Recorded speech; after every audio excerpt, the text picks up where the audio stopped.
What's up, YouTube? It's Devin Midrow here. Back at you again. And video 33, high confidence. I actually do that more for me than for you when I'm doing my videos, because when I watch them, I'll watch the beginning and I'll be like, oh, this is video 33. But the cool thing is all my videos are dated, so I'll know anyway. But again, it's kind of nice to have that going. And hopefully I'm correct, because I'm messing people up.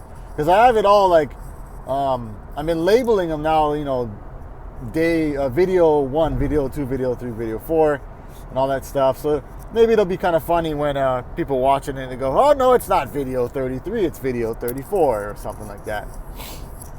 Either way, I'm human. And even if you're a robot, robots still make mistakes when they malfunction, right? So we're still the same thing, right? Yeah, I was thinking about that, Also, I want to just, rub it in again. It's a awesome day right now. It's 70 degrees. You could probably see the sun blaring in the video right now. I am telling you right now, I can't see a cloud in the sky right now. It is just serene blue skies out. Okay, I can see clouds way off in the distance, way out there. Okay, you got me. But it's super clear, and it just feels so good. So nice. Anyways, back to the topic again. Yeah, I wanted to talk about robots and people, about systems, right? Software tools or any kind of AI, all that stuff, right? Software is great. AI is great until it breaks, right? Then it's not like technology is great until it breaks. Same thing with us, right? We're awesome until we're not. So, I don't want people getting I thought at first I was like, oh man, technology is just going to start taking over all the jobs, and then what are people going to do for work? Well, then it's just going to be managing the robots, right? You're still going to have people managing the robots. I mean, I don't know. I'll be shocked when it's the opposite, when there's robots managing people, right? You know what I'm saying? Like, we make mistakes, robots make mistakes. I guess that's what AI is. That's the fine line right there. Is AI has the ability to learn, right? It's artificial intelligence, right? So it has the ability to learn. I don't know what this person is doing, but they are okay. Has the ability to learn just like we do, and then go, oh, I shouldn't do that. That's a mistake. And then correct itself and not do that again. That makes it very interesting when it comes to a lot of technology we have now that we never had ever in the history of our time, until right now, right? I mean, if you look back 10 years ago, I don't even think AI was barely anything at that point, except for in movies, right? They may have spoke about it. Now it's something that is becoming more mainstream, and as the adoption rate increases, as more people can start to use it, then we're really going to start to see the prices for it, and a lot more, companies shifting their focus towards it, because the market dictates what businesses do as far as products and services, right? Like, if you have a product or service that sounds great, it looks great on paper, right? Oh yeah, awesome, right? In your head, it's like, oh, that's a great idea, great product. Let's do it, and you put it out there. But there's nobody willing to pull out their wallet, and, of course, people don't have cash anymore, right? But to pull out their credit card and say, I'm going to give you money for that. If nobody is willing to buy that, good luck selling that, right? And there's many different cases. It just could be it's not relevant to that particular market. Could be a very low interest to people in that.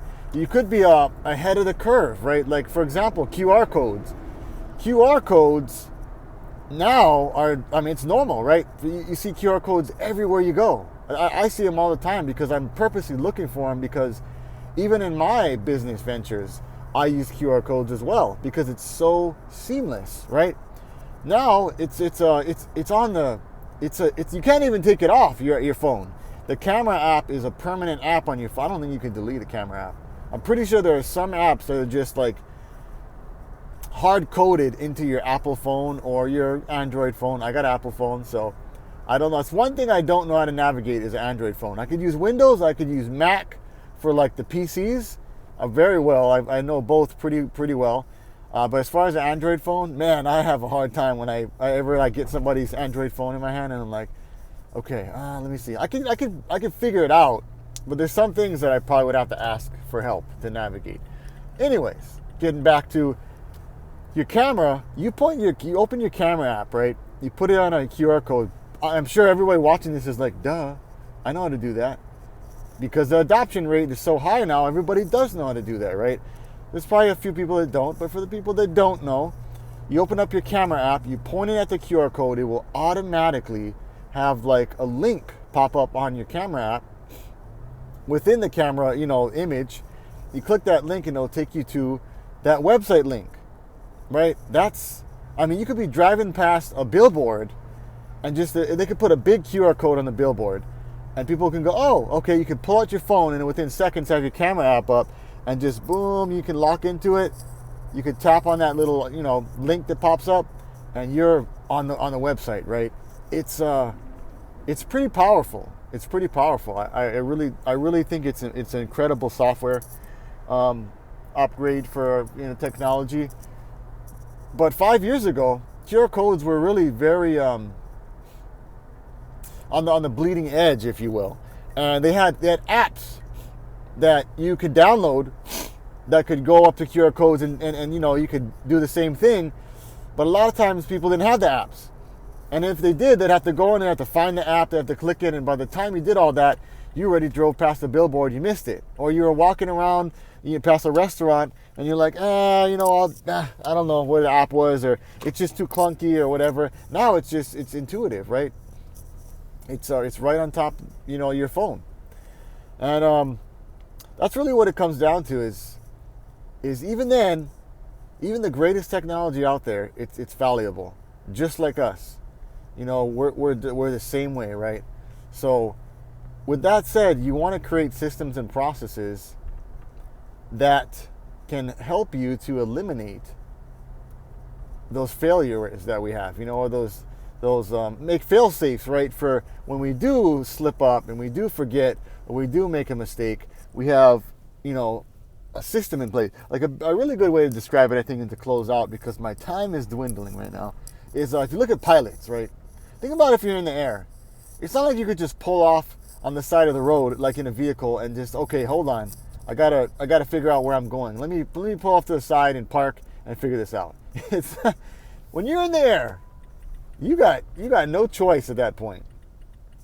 You are in the air. You don't have like there's no timeouts when you're in the air, right? You either got to find a place to land or figure it out. So all pilots, I guarantee you, they're trained to have a checklist. They have a checklist, and even for pilots that have been doing it for years, decades, I'm telling you right now, maybe a few of them will stray, right? If you're really good at what you do, they may stray. But I'm sure like 99% of pilots will just go through the checklist. They'll do it because even if it's automatic for them to go through the checklist, that's the point. That's the whole reason why they'll do that, is because it's automatic, right? It's something that they just have. It's a standard operating procedure for them, right?